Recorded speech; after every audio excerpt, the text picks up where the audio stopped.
to your Voice in Power Hour on the My Voice in Power show for Unity Live Radio. Hello and welcome to the Your Voice in Power Hour. How are you today? Yeah, I'm good. I'm good. A little tired, but all good. We'll move. So, can you tell us your name and a bit about yourself?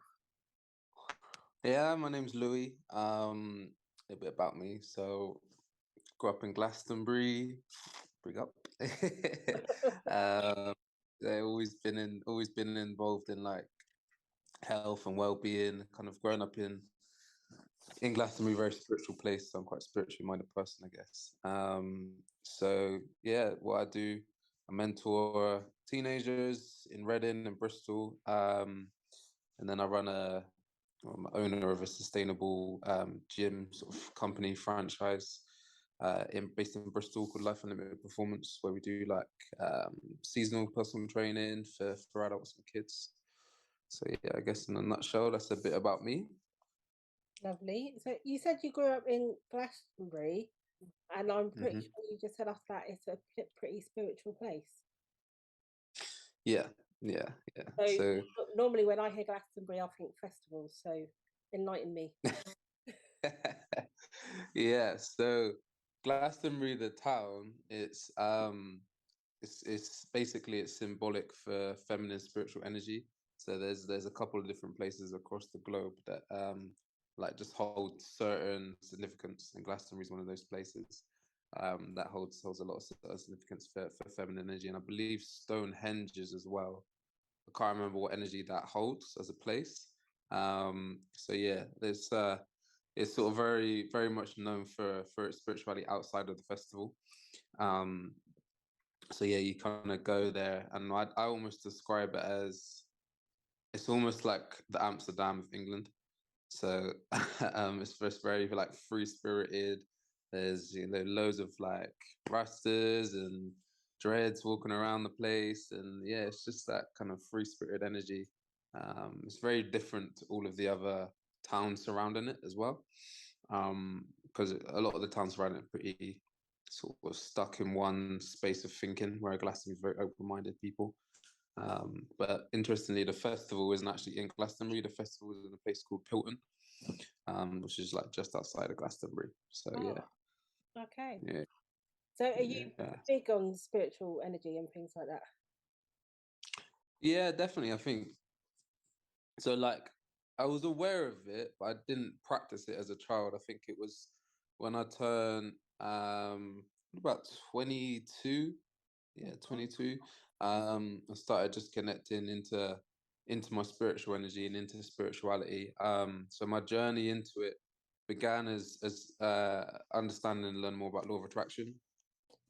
Um, so unfortunately, like a lot of these journeys, it starts off with pain and trauma. So I was just kind of going through quite a hard time. I felt like a lot of didn't really know who I was. I specifically remember this one moment I wrote down on a piece of paper, "Who are you?" And I realized I couldn't answer that question. I didn't want to answer it in the sense of, you know, um, primitive answers.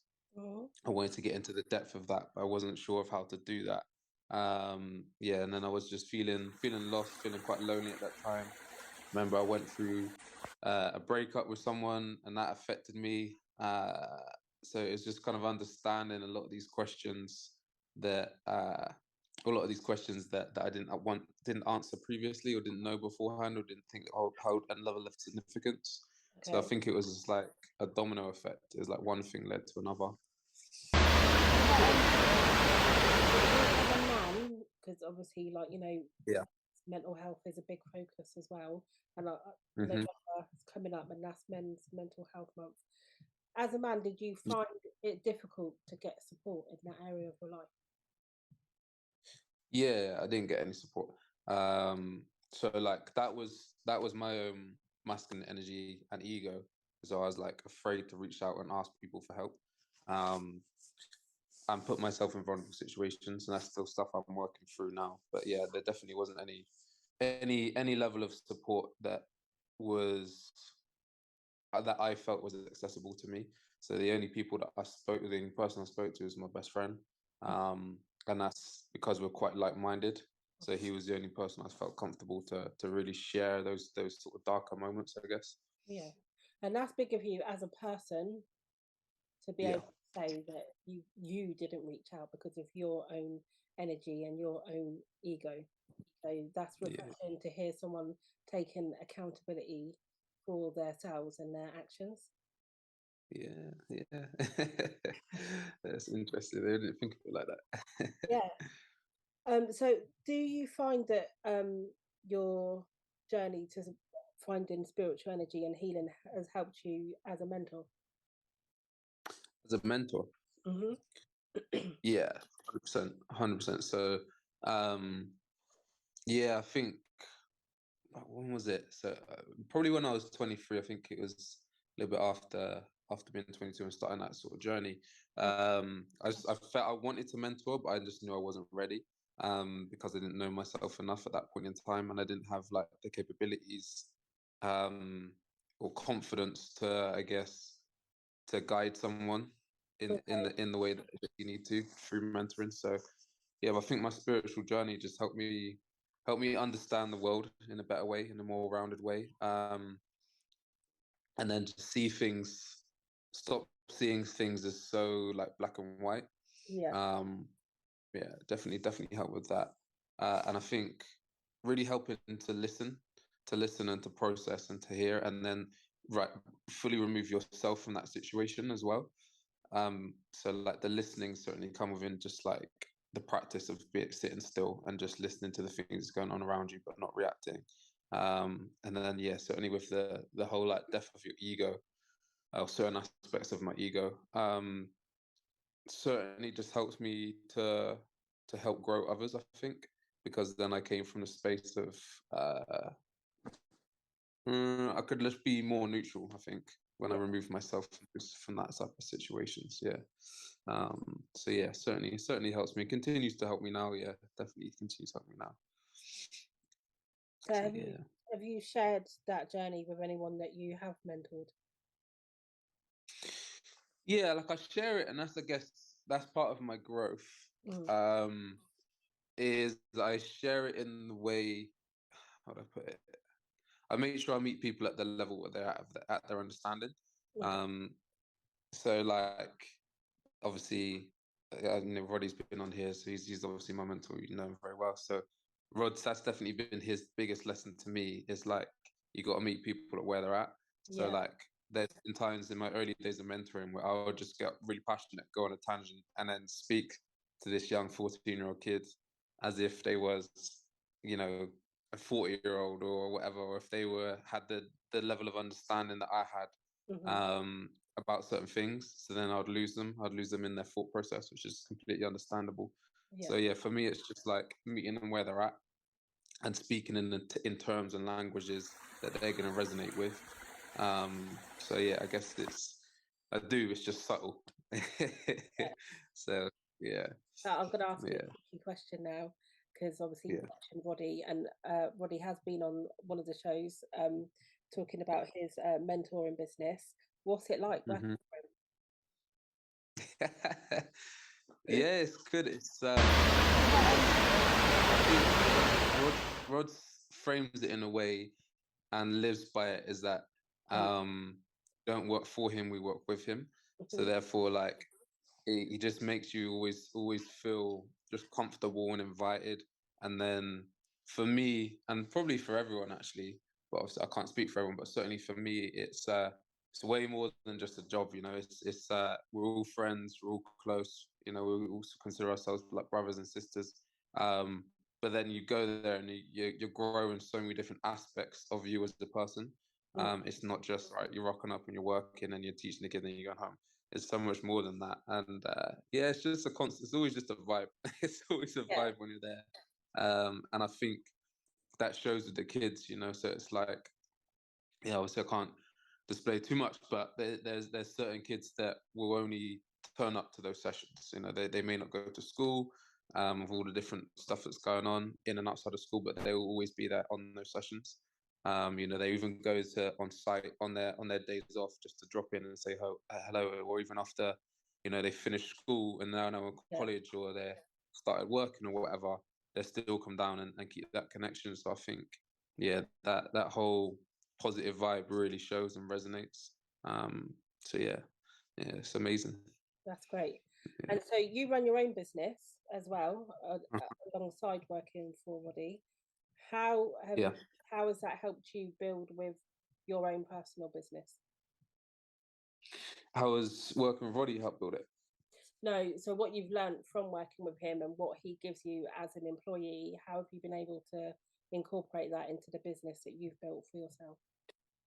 Yeah, well, I guess it's like, I'm gonna answer that. We've got to speak more about the journey of me and Roddy, I guess. So, um, basically, I think I met Roddy again when I was like 23, 22, where I was making loads of shifts around that sort of time. And basically, how our journey started was, I replied to like an advert he put out on social media for to be a sports conditioning coach. Yeah. Um, so I started off. That was kind of our first connection. I went there, and we just got to chatting. And then by the end of that session, essentially, Roddy was my mentor, and that was going to be the standpoint um of our like working relationship. Like I was going to exchange my time for some of the stuff that he was doing. Like a lot of it was in football and mentoring kids, and he would repay me, or he would then mentor me, and it started off from just being about business, Hmm. and then it just becomes so much more, like so much more, like really just helped me with understanding about myself and then my whole personal development journey. So yeah, he's kind of, to be honest, he's taught me everything.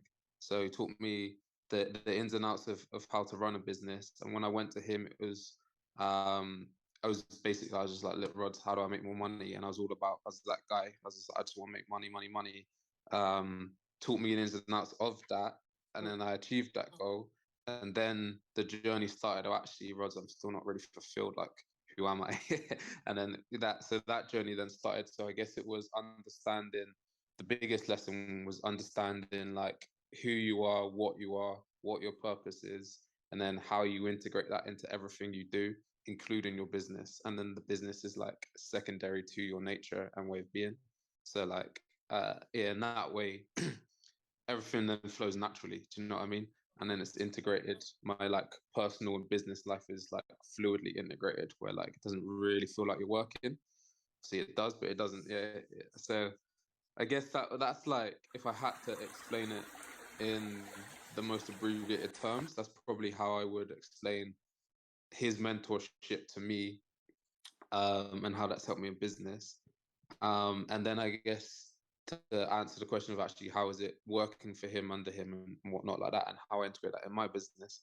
Um, it's like, I guess you being on site and then also listening. Hmm. So like obviously I'm trying to build a mental business in Bristol. So and Rogers wouldn't mind me saying this, is like you learn from the things that did go well and the things that didn't go well. And Rogers is super open with that. He was like, "No, I would do this different, so I want you to do it different, or this Yeah. has worked, so you need to be do this." So um, and it teaches you, I think probably the biggest lesson, it teaches me to slow down, because I'm super impatient. It's like one of my traits that I'm trying to work on, and but I'm real driven. So I hear. when I've got a goal in my head, yeah. So when I got a goal in my head, I'll be like, all right, that's my goal. I'm gonna do anything to get it, and I want it to happen tomorrow. I want it to happen yesterday. Yeah. Yeah. So like, but then like when I reframe it and go back to Rods and be like, all right, cool, Rods, these are the goals. Da, da, da, da, da. He'll be like, all right, cool, but what about this? What about that? He'll make me think about the reality behind, on a mentoring standpoint. You got to have all of your policies there. You got to have that clear strategy. You got to have, there's that ins and outs of knowing what you're going to do. Everyone needs to have this qualification, that qualification, just to get your foot into the door. And then you got to know about the education system. Mm. So like, yeah, when you know about the whole reality behind it, then you're like, oh, okay, cool. This is where I need to be starting, and this actually needs to be the goal, as opposed to this big grand scheme thing like that might happen in 10 years. Do you Yeah. know what I mean? That's probably not going to happen in a year, just because of understanding his journey and understanding the reality behind delivering things. So yeah, that's probably, if I can summarize that, just understanding the reality behind a mentoring company and a coaching company is the biggest takeaway lessons that I think I can learn in recent years, definitely. Yeah. So, you spoke earlier about seasonal personal training. Yeah. I'm a great believer that you change with the seasons. Hmm. So, become? How do you integrate that into your training? Because obviously, for it to be called that, I'm guessing you must be doing a lot more than just telling someone what exercises to do and what food to eat. Yeah, yeah, yeah. So for me, it's essentially taking a holistic approach integrated with nature, Mm-hmm. um, to yeah, to personal training or to your physical fitness. So um, yeah, so like what we do is we focus on your physical health, your spiritual health, and then we also do like lifestyle coaching as well. Um, so, for example, we're in autumn. So, autumn, it's understanding what each season represents and how that will affect you. So, autumn represents, if I had to summarize it, it would be change, letting go, and balance. So, for example, this is the season where all the leaves change colors. Yeah. Um, and obviously, we have one of the biggest changing patterns in terms of temperature as what and whatnot as well. Um, and then letting go. So we let go the trees, let go the leaves to regrow. Mm-hmm. So it represents letting go or almost death in certain ways, but that's more so winter. And then also balance. So this is the only season where we have like perfect balance at points between day and night. So it represents that as well. So yeah, for I guess my journey behind it is I'm super seasonal, Mm-hmm. and again, this is lessons that Rod has taught me is and that at point has led me to just feeling lost and confused. So like this time last year, I was understanding, I was wondering why do I feel all of these mental and emotional changes? Why am I feeling the need to let go of certain things of my past right now? And why is this a good point? So why do I feel out of balance, like I was chatting earlier? So for me, I know that right, there's these natural changes that are happening. When you're in tune with nature, those changes are going to affect you. So you have to align with them. So yeah, I teach people, I guess, the principle of the seasons, and then our core principles or core coaching deliverables, I should say, changes throughout. So like for the physical stuff, for the physical training, we actually teach people to improve their balance, for instance. We promote change in terms of people getting stronger or people getting fitter. Mm-hmm. And then in the meditations that we do, it's all about letting go.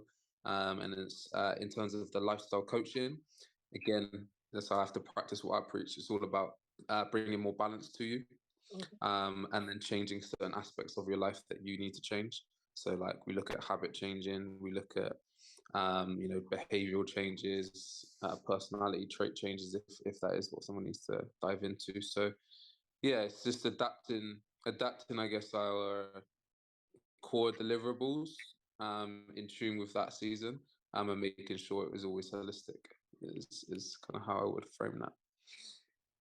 Cool. Yeah. So I've been noticing on your Instagram, and in one of your posts, you talk bring it about autumn bringing change and being about Mm-hmm. balance, and how during the summer you're out of balance. Is being out of balance a bad thing? So this is an interesting point. So it's like I don't believe there's a right or wrong about or there's not one size fits all. I'll frame it in that way. So like there's not one size fits all for nutrition, for your work life balance, um, or for like training or exercise. So like for me, I think it's understanding your nature. So I'm an extreme person. So I know that my balance, part of my balance is working in the extremities of right, I'm gonna work the majority of the day and then I'm gonna chill, or I'm gonna chill and then I'm gonna work a little bit. So For me, it's understanding where is the healthy balance within your natural way of being, if that makes sense. Yes, it makes perfect sense. Yeah. Yeah, that's how I'd frame it. And then I guess like it's one of those ones. Sometimes you have to be out of balance to realize you're out of balance, and Hmm. sometimes you have to be over balanced to realize that you're over balanced. Or sometimes you have to, get ill and get unhealthy to then realize actually I'm ill and unhealthy. So it's a Yeah. fine line, isn't it? Sometimes you have to go over the line to realize how to get back from it. Yeah. Um, so yeah, uh, but on that point, I'm gonna make a.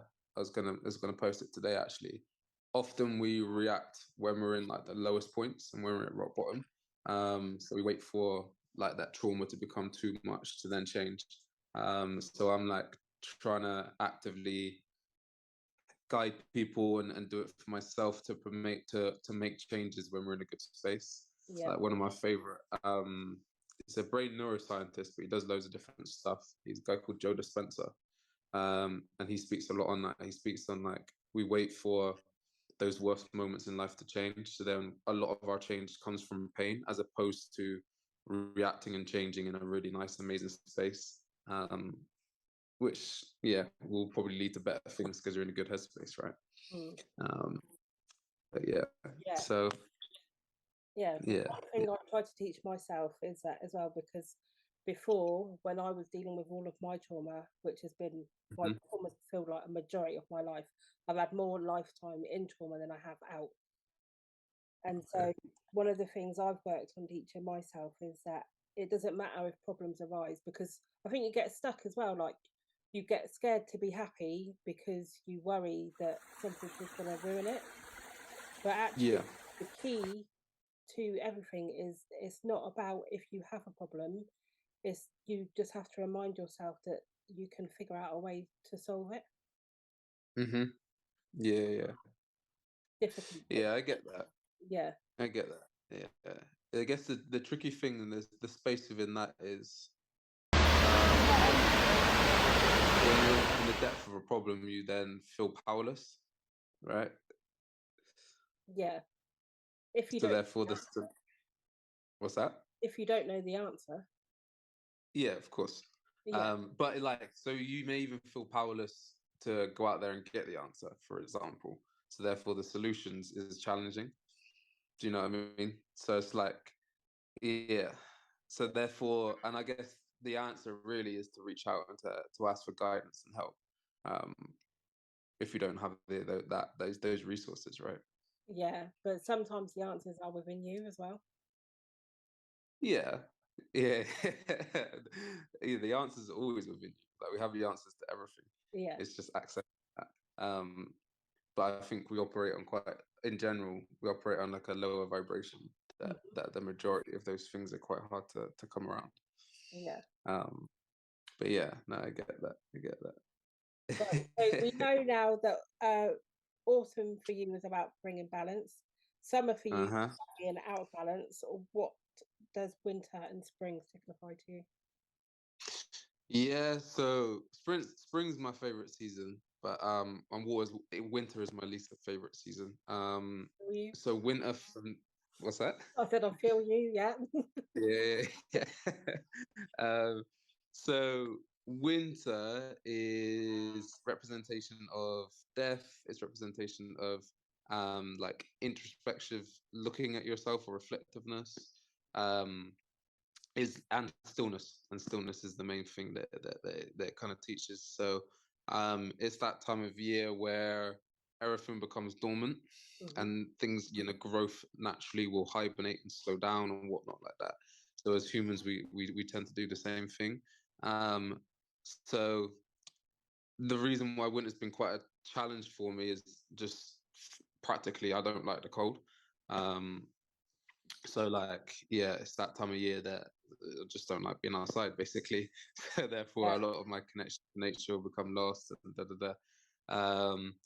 So and then I guess like in previous times it will be that time where like again that season it was forcing me to be a lot more introspective. So then a lot of those things that have been hiding in the shadows um or hiding hiding in the dark will come out. So it'll be those deep rooted things, those deep rooted traumas, those childhood traumas or whatever. Yep. Those things will begin to come back up. So therefore, yeah, get kicked into a lot. Can feel you resonating with this one. Yeah. So a lot, yeah. So it can be an emotional season. So yeah, it's a tough one, winter. For me, it's like it's looking at the life hacks. So like naturally, we're gonna go into seasonal effectiveness disorder, more commonly known as seasonal depression. Yeah. So yes, it's looking at, all right, how do I get the natural light therapy? What's the different things that I can do? Who's my community that I can reach out to tell them that I'm struggling, blah blah blah. And then like living in this country, sometimes it's practical things. We're like, all right, cool, I might try and go on holiday then as well, to a hot place. Yeah. Sometimes it's those small things, but yeah, and then just embracing the fact that you will slow down a little bit, and embracing the fact that this is a time to look intrinsically and to regrow. And I think again that if you look at the new year thing, the new year, new me, Yeah. I think that for me actually, if you take that out of the, I guess, more primitive saying of it, for me, winter's the time where we die off, where we shred, where we let go of those past things, where we look introspective, and then we reform to get ready for the regrowth, which is spring. And this is why I love spring, because you go out of essentially certainly 4 months, sometimes six if autumn was cold, of definitely light, and then certainly colder times as well. And then depending on how rough, I guess, spiritually, mentally, and emotionally, those times have been few. Winter is that time where it represents rebirth, it represents growth, it represents life, represents new opportunities. So all of these basically regenerative things come up in spring. Again, look at it logically from nature. It's that time where everything starts regrowing. Animals come out of hibernation. So yes, it's that whole regeneration of life. So that for me is always an exciting time. It's always that time when I'm like, cool, what's that new business idea, or who's that new connection that we can sort this out with, that's going to lead to that and this and that. So it's when all those new things start coming to fruition, and then it kind of acts as a massive re-motivation for me. Yeah. So it's probably my best time of overall balance, I would say. Yeah. Cool. Right. So your business is called LUP Bristol. What do you do there? So it's called Life and Limit Performance. LEP is like the abbreviated name. So essentially it is a health and wellbeing company. So we do three major things, three different services. So we do group personal training, which is like all the seasonal holistic personal training. We do mentoring, so similar to Roddy's business, the mentoring aspect of things. So essentially mentoring predominantly teenage boys, but it's a mixture.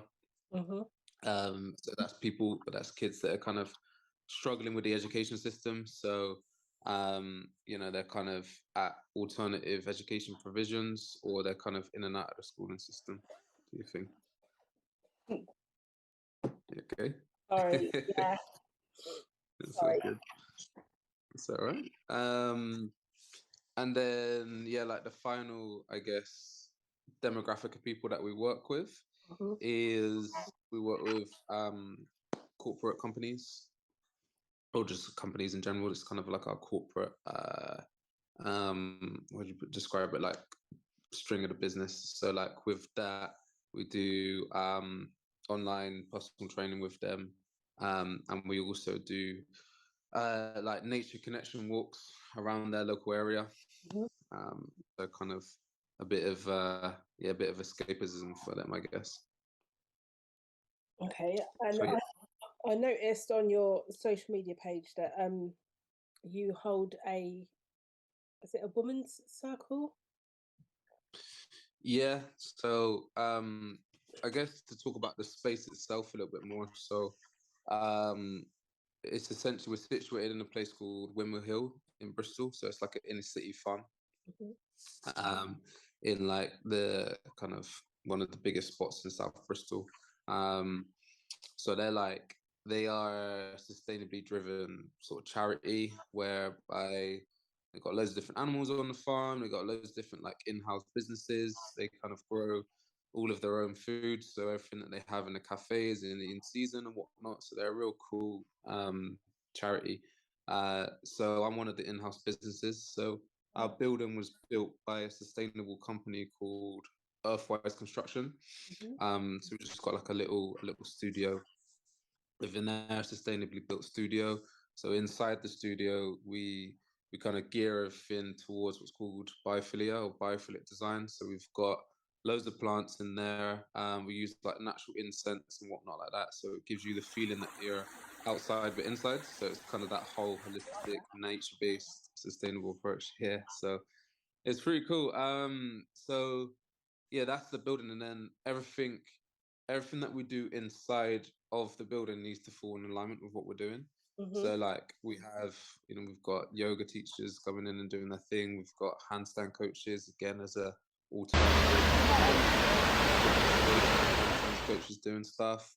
Obviously that's where we do all of our group personal training and mentoring, and then we hold space for different spiritual practitioners.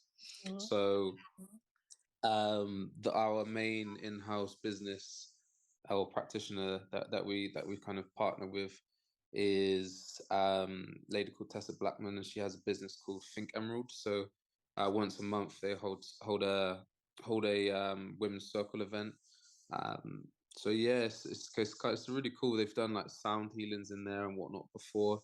So it's essentially just a space that they hold for women to connect to, um, I guess, develop their spirituality in a group setting, Yeah. and then let go of stuff, let go of traumas, let go of pain, but then also like elevate it as well. So it's not just kind of negative stuff that they're working on. So yeah, so I guess like our direction is that we want to be able to facilitate for more holistic practitioners. Yeah.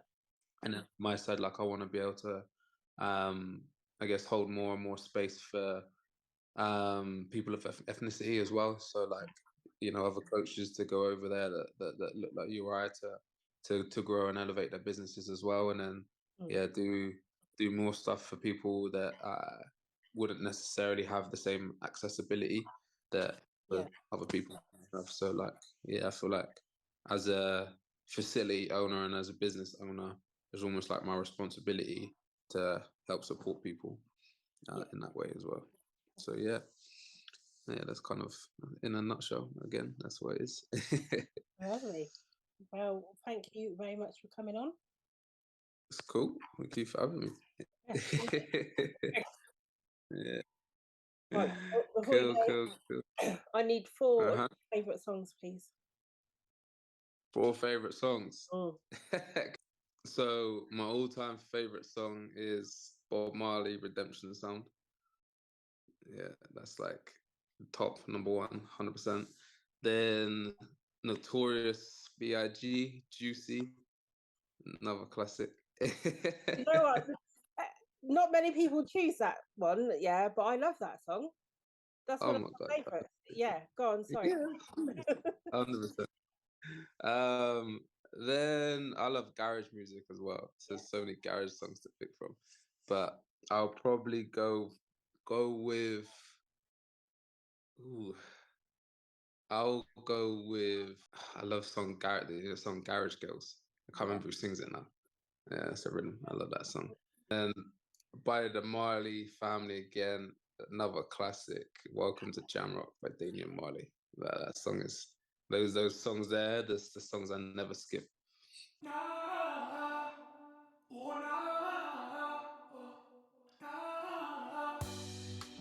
If you would like your voice to be heard on the Your Voice in Power Hour, then why not get in touch with me at myvoiceinpower@outlook.com.